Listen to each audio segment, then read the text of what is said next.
పండగంతా సమాధుల కాడే ఉన్నట్టుగా కనబడిన పరిస్థితిని చూసి ఎంతో ఆవేదన.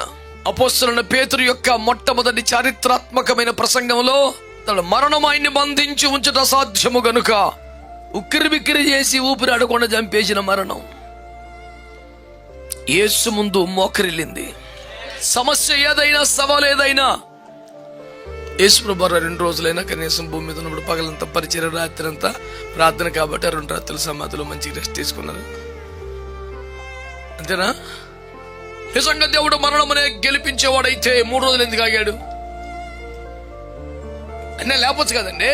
శిలువ మీద మరణించకుండా దిగి పారిపోతే విజయం కాదు. మరణంలోకి వెళ్ళి మరణం యొక్క బలవగాన్ని చంపి తాళం చేత లాక్కొస్తే అది వెళ్ళి కారణం. అది మరి 2 రోజులు ఎందుకు పట్టింది? తెల్లవారుజాములే 100ల కొద్ది కార్లు, లైటింగులు, హడావుడి, పండగంతా సమాధుల కాడే ఉన్నట్టుగా కనబడిన పరిస్థితిని చూసి ఎంతో ఆవేదన.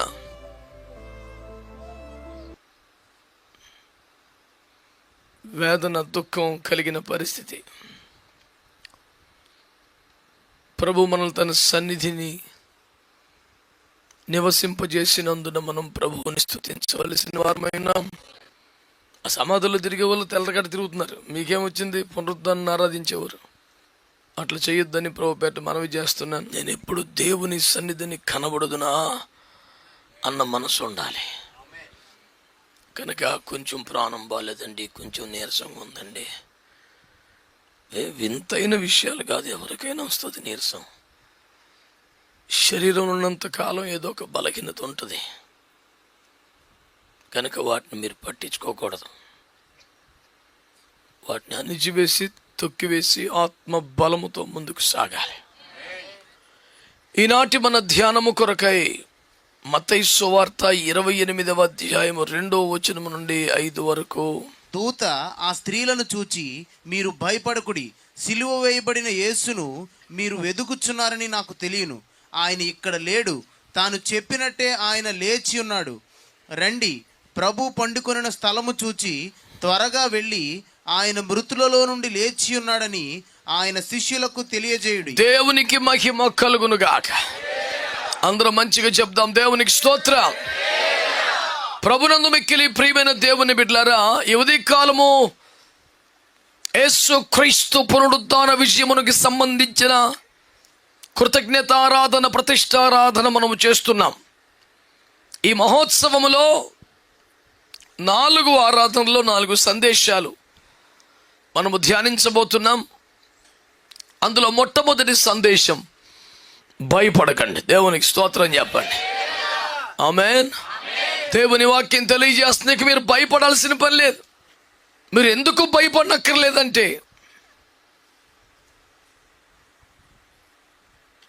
యోబు గ్రంథం 39వ అధ్యాయం ప్రకారం అందరికీ భయము పుట్టించేది మరణం. ఆ మరణాన్నే చంపేశాడు యేసు ప్రభు. దేవునికి స్తోత్రం కలుగునగా. అందరికీ భయం పుట్టించేది అదే, మరణ భయం, మరణ వేదనలు. అపోస్తలుడైన పేతురు యొక్క మొట్టమొదటి చారిత్రాత్మకమైన ప్రసంగంలో ఒక మంచి మాట మాడతాడు. మరణం ఆయన్ని బంధించి ఉంచుట అసాధ్యము గనుక దేవుడు ఆయన మృతుల్లోంచి లేపగా ఆయన బయటకు వచ్చాడని రాశాడు.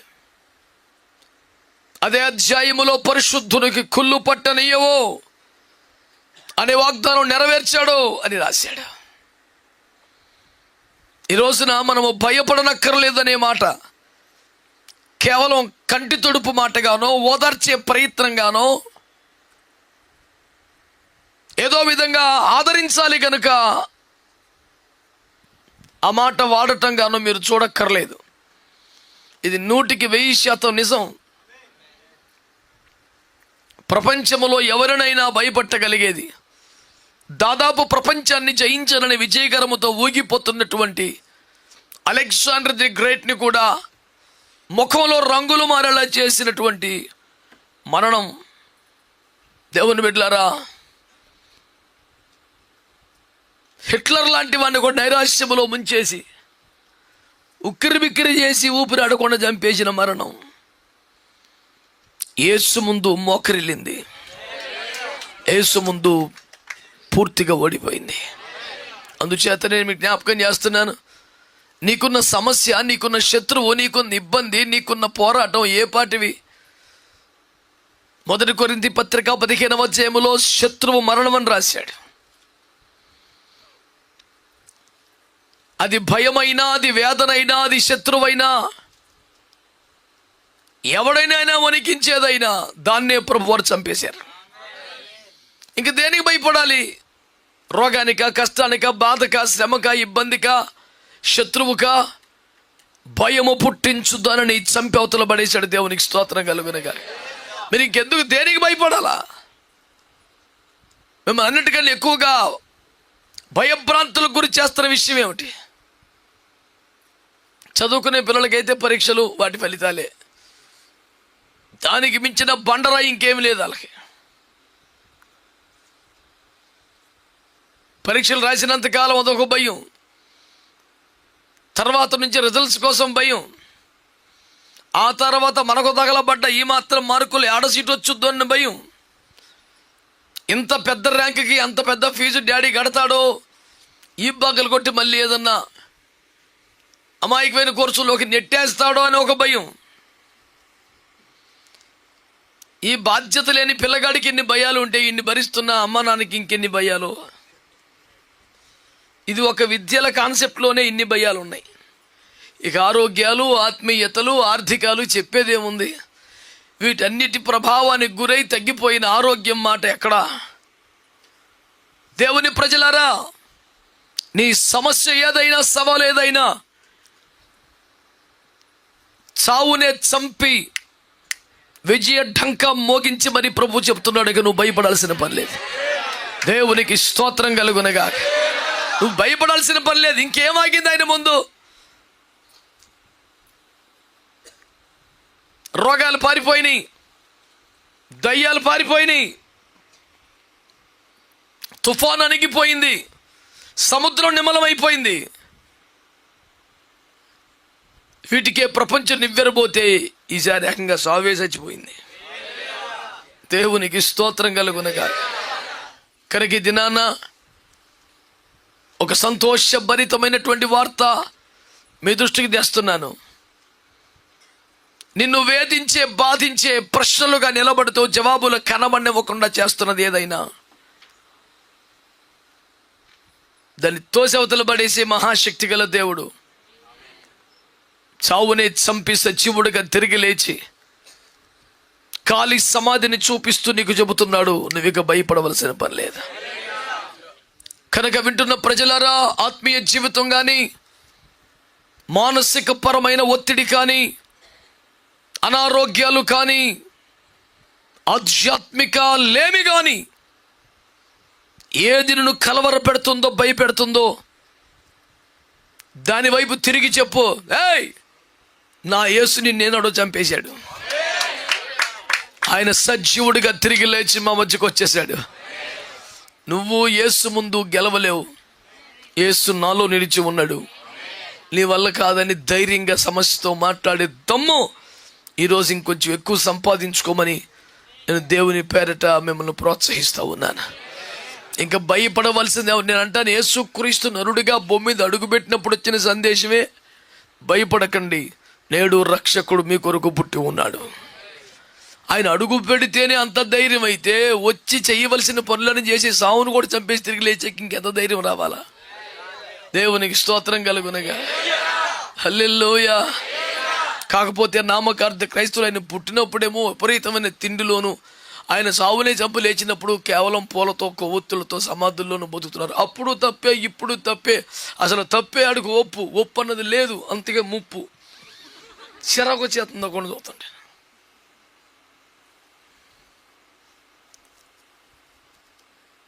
ఇంకనూ తెల్లవారక ముందే స్త్రీలు తమ సిద్ధపరిచిన సుగంధ ద్రవ్యములతో సమాధుల్లోకి వెళ్ళిపోయారంట. నిద్రపోయిన రమలక్కలు, దేవుని స్తోత్రం, ఎప్పుడో లేచిపోయారంట. ఈ పరిమళ ద్రవ్యాలు, సెంట్లని, అత్తర్లు పట్టుకొని వాళ్ళ చేతిలో అత్తరునందుకు మెచ్చుకుందామా? కుళ్ళిపోయి కంపు కొడుతుంటాడు కనుక కవర్ చేద్దామని పనికి మేలిన అడ్డగోలు అంధవిశ్వాసానికి చికాకు పడదామా? మీరు ఆలోచించండి. వాళ్ళు సింటి ఎందుకు పట్టుకొచ్చారు? 3 రోజులు అయిపోయింది కదా, కుళ్ళిపోయి ఉంటాడు, కంపు వచ్చేస్తుంది.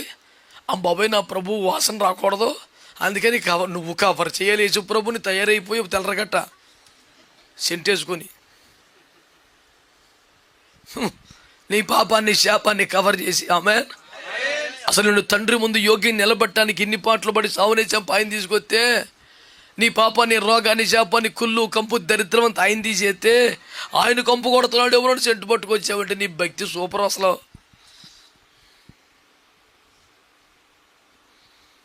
వీళ్ళు అడగండి ఎందుకు వెళ్తున్నారు సమాధుల్లోకి? టైం దాటిపోయింది, ఇప్పటికి సగం మంది వెళ్ళిపోయి ఉంటారు మాసం గుట్లకి. తెల్లరగట్ట సెంటు అది అయిపోయిన తర్వాత మసాలా కంపు ఇంకేముంటుంది? ఇంతే 40 రోజులు చూపికి పట్టిందంత చెలరైపోవాలి. దాన్ని చికెన్ చేప గౌరవం పిల్లగాలు పాపం తెగలిసిపోతున్నారు. రేపు పొద్దున్న ఆడికి ముందు చెప్పరా, భక్తులు పెరుగుతారు రేపు పొద్దున్న అని చెప్పంటాడు. అడ్డగోలు 350 రూపాయలు అని చెప్పాడంటే, అదేంద్రని అడిగితే రేపు నుంచి అంతే అన్నాడు. నేను అప్పుడు ఇంకొక నామకార్థ క్రైస్తవుడు నాకు ఖచ్చితమైన నమ్మకం ఉన్న ఒక వ్యక్తికి ఫోన్ చేశాను. ఆడు నామకార్థ క్రైస్తవుడు నాకు బాగా విశ్వాసం ఆడి మీద. ఆడికి ఫోన్ చేసి రేపు నుంచి ఏంటి 350 అంటగా, అందుకే కొనేసి ఆల్రెడీ నేను అన్నాడు. అది ఎంత బాగా ప్రిపేర్ అయ్యి పగపగా నవ్వుదామన్న ఓపిక లేక నేను అటు కూర్చున్నాను. కానీ ఎంత మంచి భక్తుడు చూసావా? ఆడిట పెంచుతాడు నాకు ముందే తెలుసా. నేను కొనేచా పొద్దున్న సమాధుల్లోకి వెళ్ళటం ఓపిక రాదు, వేపేసుకొని పెట్టుకోరా రాత్రికి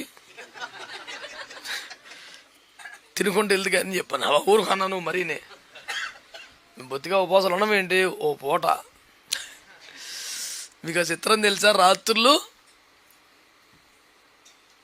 అంత అమాయకంగా ఏం లేదు, ఏళ్ళింటికాడ తినరు, రోజుకో ఇంటికాడ దేవుని స్తోత్రం. రాత్రులు భారీ ఎత్తున వంటకాలే ఉండవు, రోజుకో ఇంటికాడ కోటం. అసలు భోజనం చేయం అంటే అర్థం ఏంటి? రైస్ తినమని, మిగతా అన్ని స్తోత్రమే. ఇడ్లీలు ఒక పూట, వడలో ఒక పూట, పునుగులు ఒక పూట. పొట్లాలు కట్టేసి ఉంచుతున్నారు.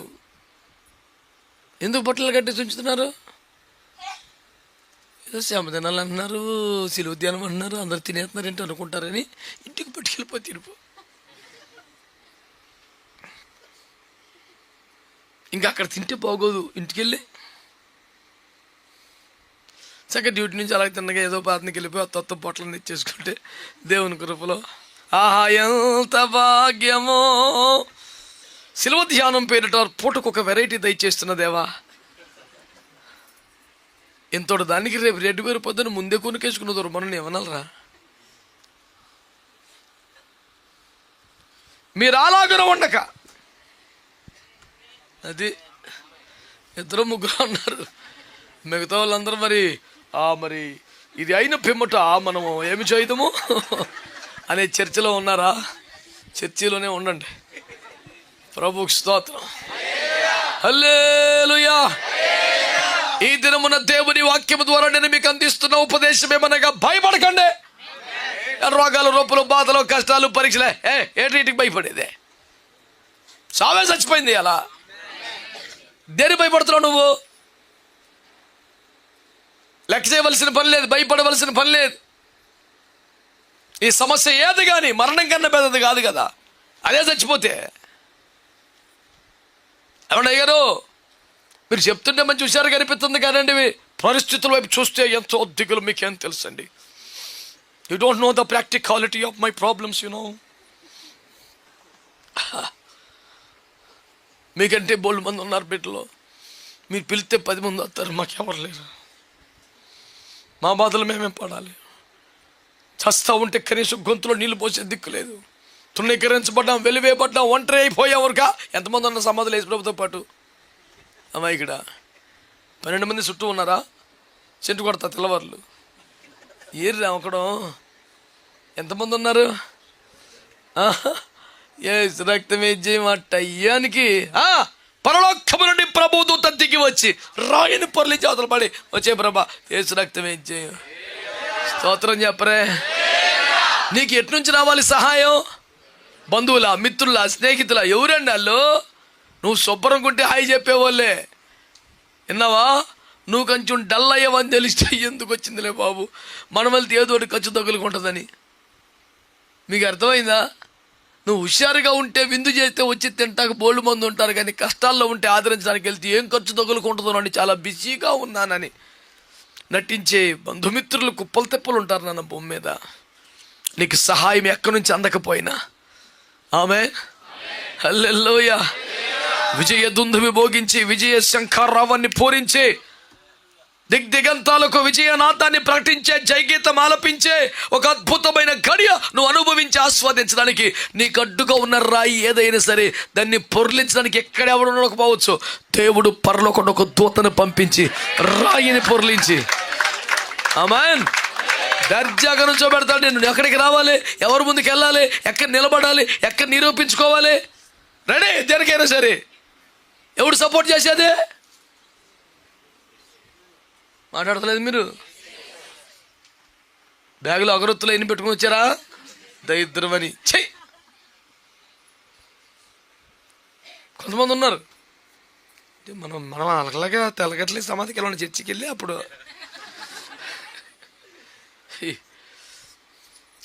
అంటే పరిమాణంలో ఒక ఆచారాన్ని, సాంప్రదాయాన్ని, అవిశ్వాసాన్ని కొనసాగించడానికి చర్చిలో ప్రార్థన చేసుకుని బయలుదేరుతావా? ప్రభు ఆచారములు బాగా పాటించే కృపదేశమని చేస్తావు ప్రార్థన. ఏంది దరిద్రం? అది ఎవడో నరహత్య చేయడానికి వెళ్తా దేవుడు దండం పెట్టుకు వెళ్ళాడంట. ఆ న్యామనాలా అది వెళ్ళేదా కూడా చంపడానికి దండం పెట్టుకొని బయలుదేరుతున్నాడంట. నాకెవడో ఆటంకం రాకూడదు, నేను ఖచ్చితంగానే చంపేయగలగాలి, దొరకకూడదు, వాళ్ళు ఏమైపోయినా చెప్పలేదు, నేను మాత్రం సేఫ్గా ఉండాలి. దేవుడు భయం కడుపులో ఉన్న మనిషి ఏదో చేస్తాడండి. అంటే నువ్వు దండంగానే పెట్టుకుంటే దేవుడు నీ మటర్ని కూడా సపోర్ట్ చేస్తాడా?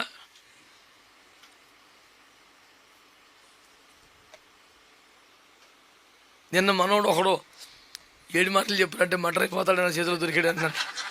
నేను తులిపడిపోయిన యేసు రక్తం చేయి, సిలువ రక్తం చేయి, కాపాడు తండ్రి, కనికరించి తండ్రి, మనకు దొరికాడు మటర్ అయిపోతాడండి బాబాయ్.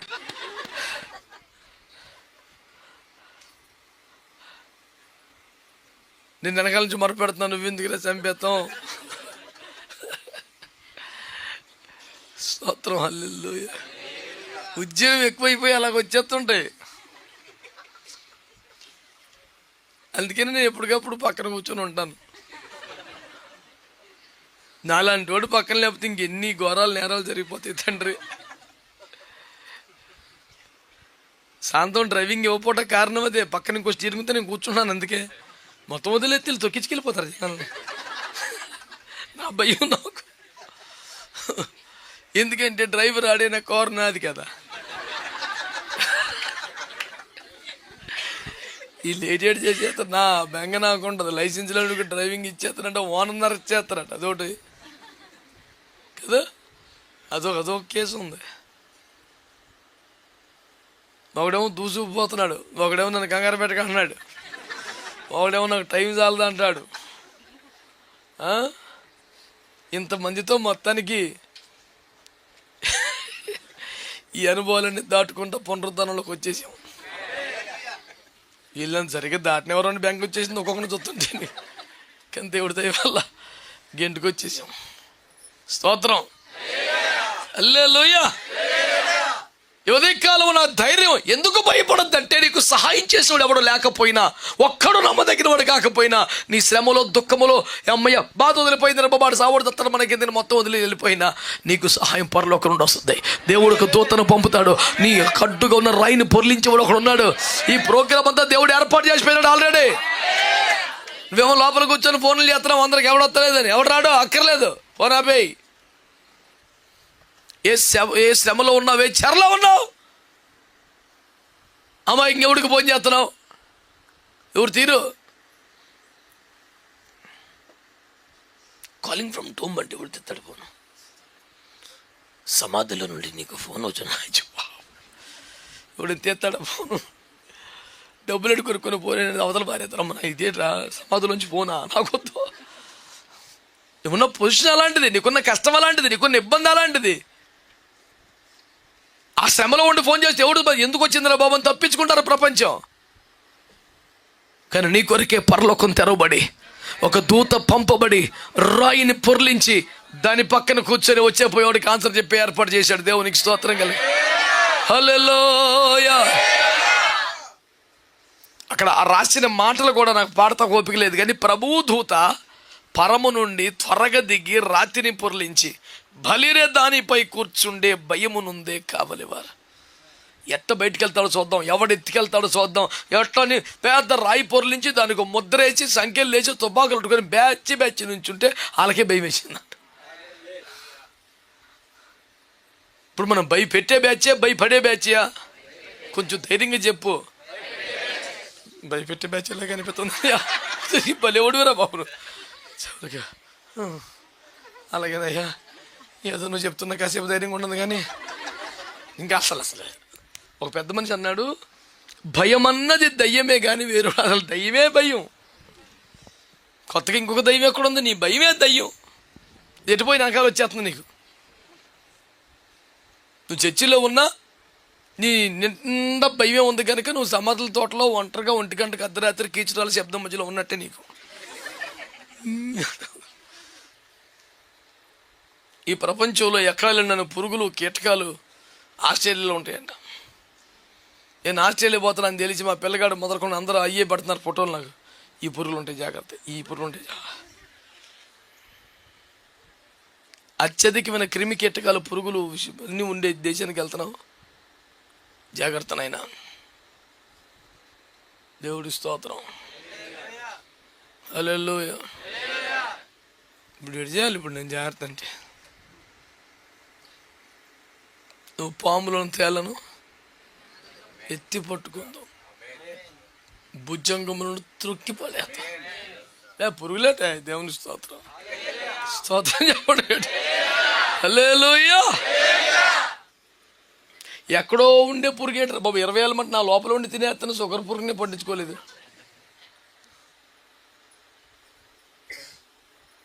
$11.8 ఉంది ఇప్పుడు HbA1c.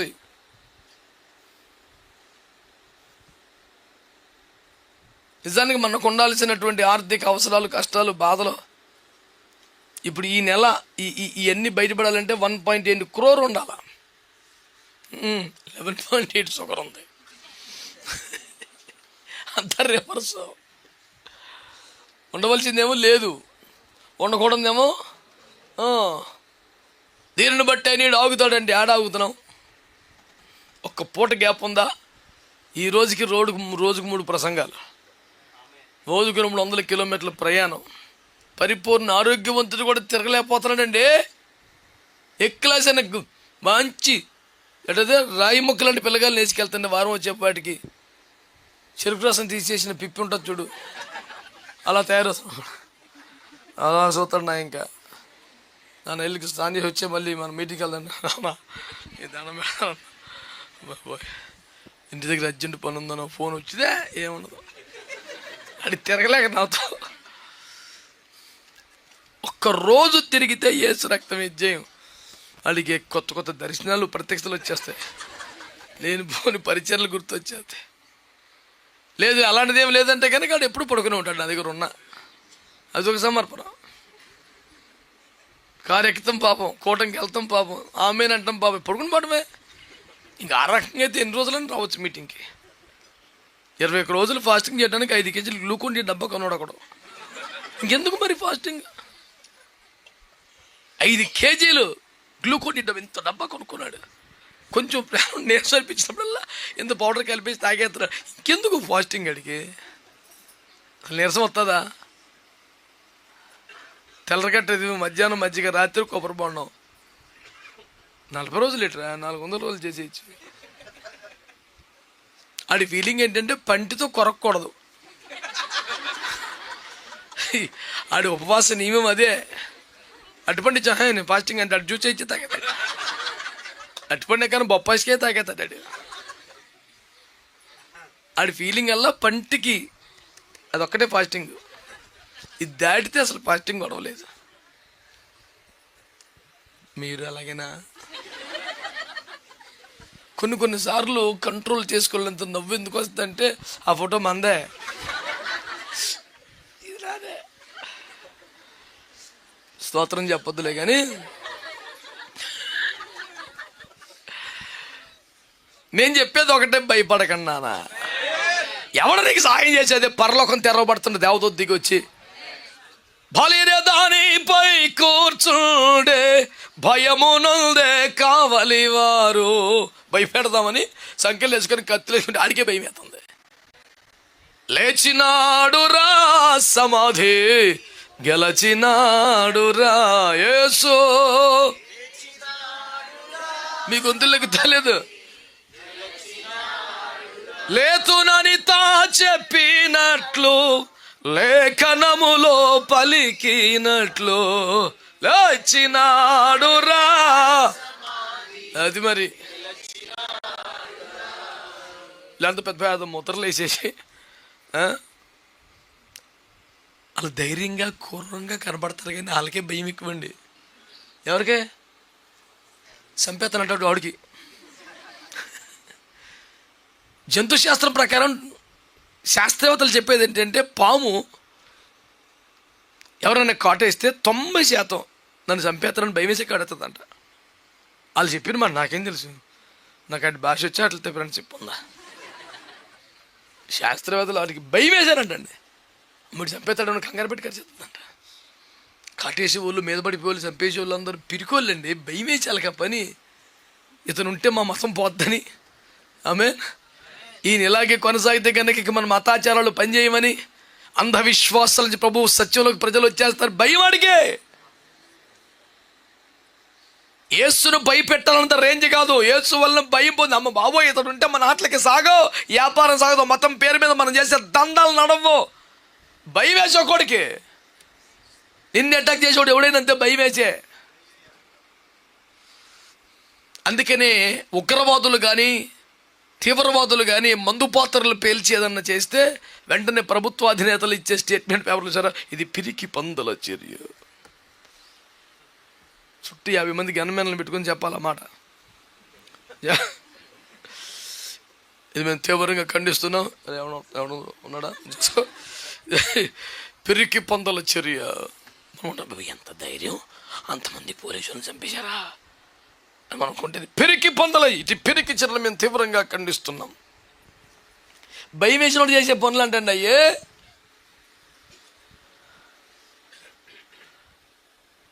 ఒక మాట చెప్పనా, సావే ఆపలేకపోతే నేను ఎవడు ఆపుతాడరా భూమి మీద?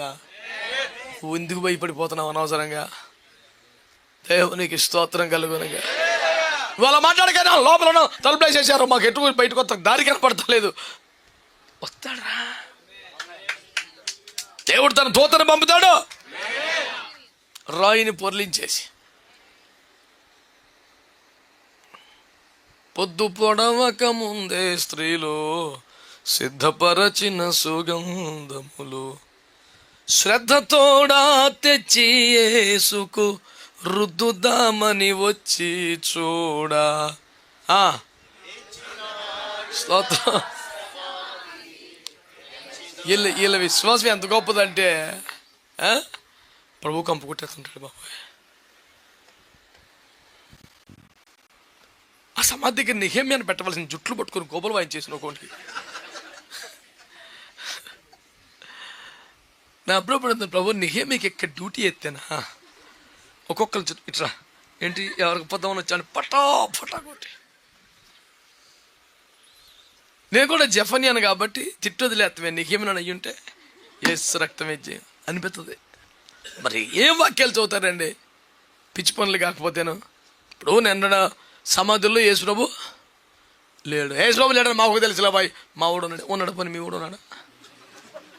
మరి అమ్మో నాన్నో ఎవరో ప్రభునందు నిద్రించ వాళ్ళు ఉన్నారు అక్కడ. ప్రభువునందు నిద్రించిన పాపమునందు నిద్రించిన ఇద్దరు ఉండరు అక్కడ. ప్రభునందు అయితే పరదేశు, పాపమునందు అయితే పాతాళం. అక్కడ ఎవరున్నారు? శరీరం. పోనీ శరీరం ఉంటుందా? పోను ఉన్న ఇంక మొన్నే పోను నీకు కనబడుతుందా? ఇబ్బంది ఎంతదా? వాసన రాకుండా నువ్వు సెంటు కొట్టగలవా? పోను ఓపెన్ చేసి నువ్వేమన్నా కొంచెం రుద్దుతావా? ఏమవుతుందిరా? ఎందుకు మరి?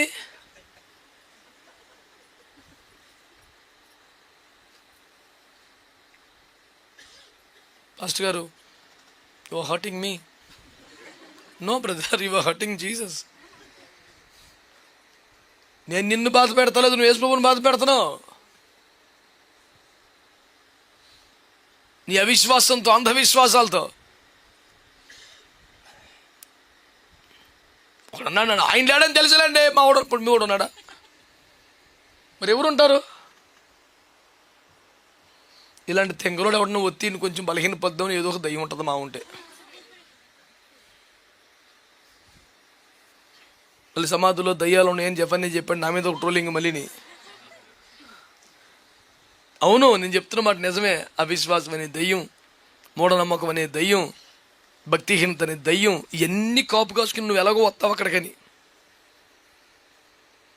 ఈ అగరొత్తులు సెంట్లతోనే కాదు, ఇడ్లీలు గారెలు పెట్టుకెళ్తున్నాడు అక్కడ. నేను అడిగాను ఏరా అని, అంటే నాన్నకు చాలా ఇష్టం అన్నా. బతుకున్నప్పుడు నువ్వు వారడం తినేసి అని ఒకటి పెట్టేవరా దుర్మార్గుడా. ఇప్పుడు పట్టుకెళ్తాను 4 గారెలు సమాధి పెడతాడంట. ఏంటంటే నాన్నకి ఇష్టం. బతికుండగా సరిగ్గా ముద్దెట్టుకుండా చచ్చిపోయాక ఈ యాసలు ఎత్తే ఎలా ఉంటుందండి?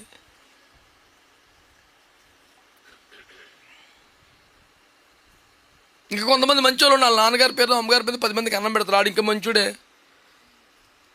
వీడు గుణం ఎట్టున్న 10 మంది ఆకలి తీరుతుంది, దేవునికి స్తోత్రం.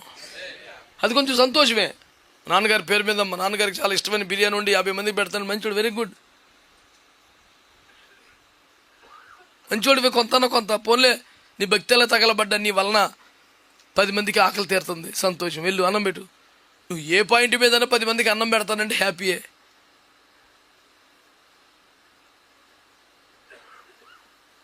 ఈ మధ్యకాలంలో మా క్రిస్మస్ టైంలో ఒక నూతన ప్రత్యక్షత కలిగింది మాకు.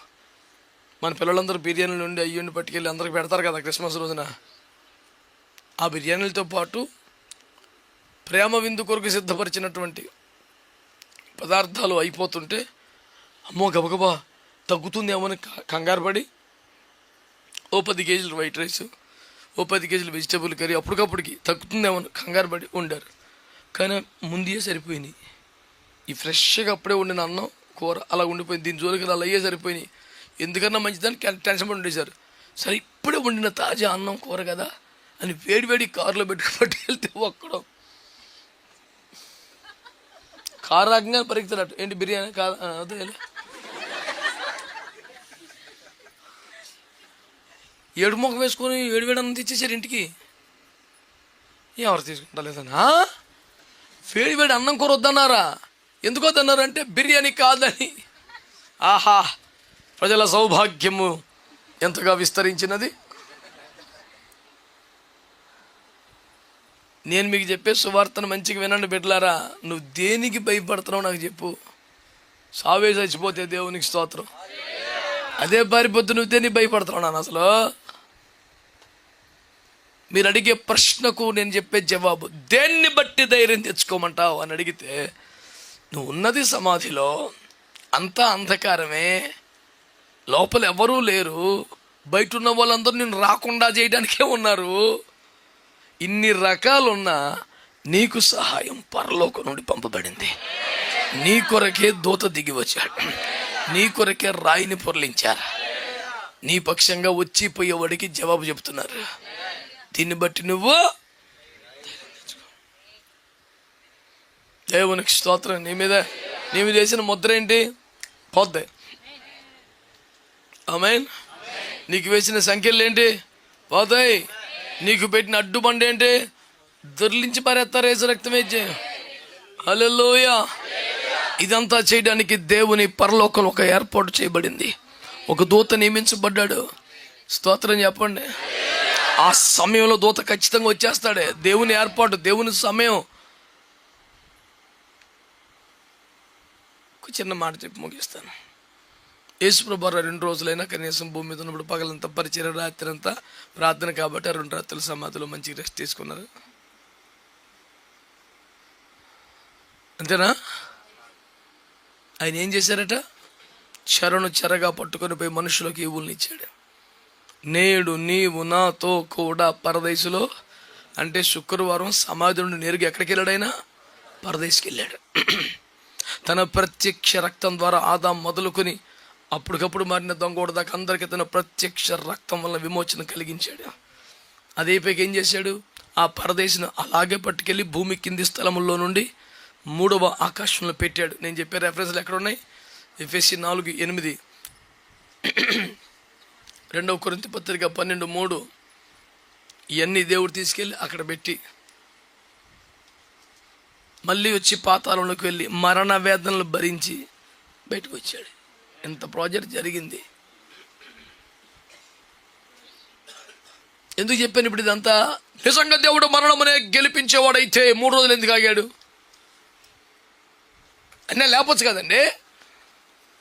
ఈ సోది మాటలు ఆప్ చేస్తే బెటర్. ఎందుకని? వీడికన్నా ఉత్తాది ఒకడు వచ్చి ముందేమన్నాడు, నువ్వు దమ్మున్నవాడు అయితే నువ్వు వెనక్కి వచ్చే అన్నాడు, శిలువ మీదకి వెళ్ళకుండా. మనుషు కుమారుడు పాపిష్టి మనుషుల చేతికి అప్పగించబడతారు, అతను సిలువ వేస్తారు, 3 దినాలు వేస్తాడు. ఇది చెప్పాడు ప్రోగ్రాం. నువ్వు నిజంగా దేవుడు అయితే దిగొచ్చాయి, నేను రక్షించుకో, మమ్మల్ని కూడా రక్షించు. ఆయన మరణములోనికి వెళితే, మరణ వేదనలు భరించితే, శిక్ష పూర్తి చేస్తే, జరిమానా కడితేనే మనకు రక్షణ.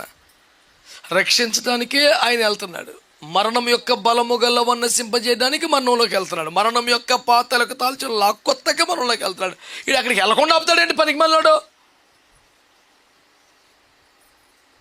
శిలువ మీద మరణించకుండా దిగి పారిపోతే విజయం కాదు. మరణంలోకి వెళ్ళి మరణం యొక్క బలముగాన్ని చంపి తాళం చేత లాక్కొస్తే అది, అందుకే వెళ్ళాడు. వెళ్ళిన కారణం అది. మరి 2 రోజులు ఎందుకు పట్టింది? ఈ పరదేశంలో పరిశుద్ధులను తీసుకెళ్ళి 3వ వాక్యాలను పెట్టడానికి ఒకటి, పాతాళానికి వచ్చి మన శిక్షను పూర్తి చేయడం. అంటే ఒక కాల పరిధి ఎందుకు నియమించబడిందంటే అక్కడ నెరవేర్చబడవలసిన కొన్ని కార్యాలు ఉన్నాయి. ప్రభు చిత్తం జరగాల్సింది కొంత ఉంది. కనుక మరణమును గెలించే అంత పునరుద్ధానుడే కనుకైతే ఆ రోజు దాకా ఎందుకు ఆగాలి? వచ్చేలా కాదు, చక్క పెట్టవలసిన పనులు ఇటు పరదేశంలో ఇటు పాతాళంలో ఉన్నాయి. ఎన్ని చేసుకొని రావాలి. అందుచేత మీకు ప్రకటించబడుతున్న సువార్త, దేవుని చిత్తము సంపూర్ణము చేయబడుటకే కొంతకాల పరిధి నియమించబడింది తప్ప నువ్వు శ్రమలో పడిన వెంటనే నిన్ను విమోచించే శక్తి లేక కాదని అర్థం చేసుకొని, ఎలాగూ పరలోకండి సహాయం వస్తుంది, మరలా పునరుద్ధానపు శక్తి వస్తుంది, మహిమ దేహం వస్తుంది, రాయి పొరలించబడుతుంది, దర్జాగా బయటకు వచ్చేస్తాం. కాకపోతే ఈలోపు మన ద్వారా జరగవలసిన, పూర్తి కావలసిన దేవుని చిత్తం ఏంటి అనేది ఆ సమాధిలో ఉండగా, ఆ చీకట్లో ఉండగా, ఆ శ్రమలో ఉండగా, ఆ బాధలో ఉండగా నువ్వు ప్రార్థన చేసుకోవాల్సిన విషయం.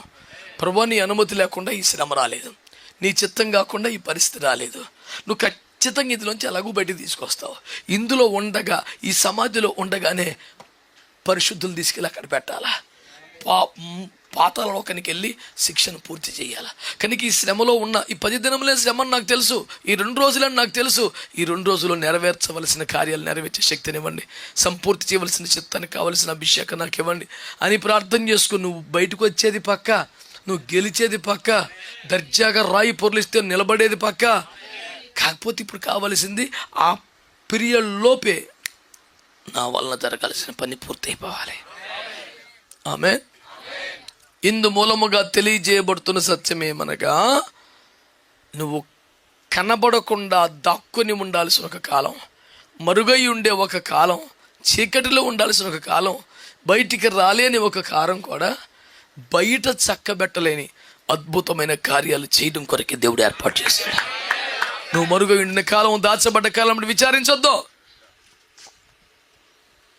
దర్జాగుండు, ధైర్యంగుండు, శక్తివంతంగా ఎదుర్కో. విజయం తథ్యం. భయపడద్దు. దేవుడు నిన్ను, నీ కుటుంబాన్ని ఆశీర్వదించును గాక.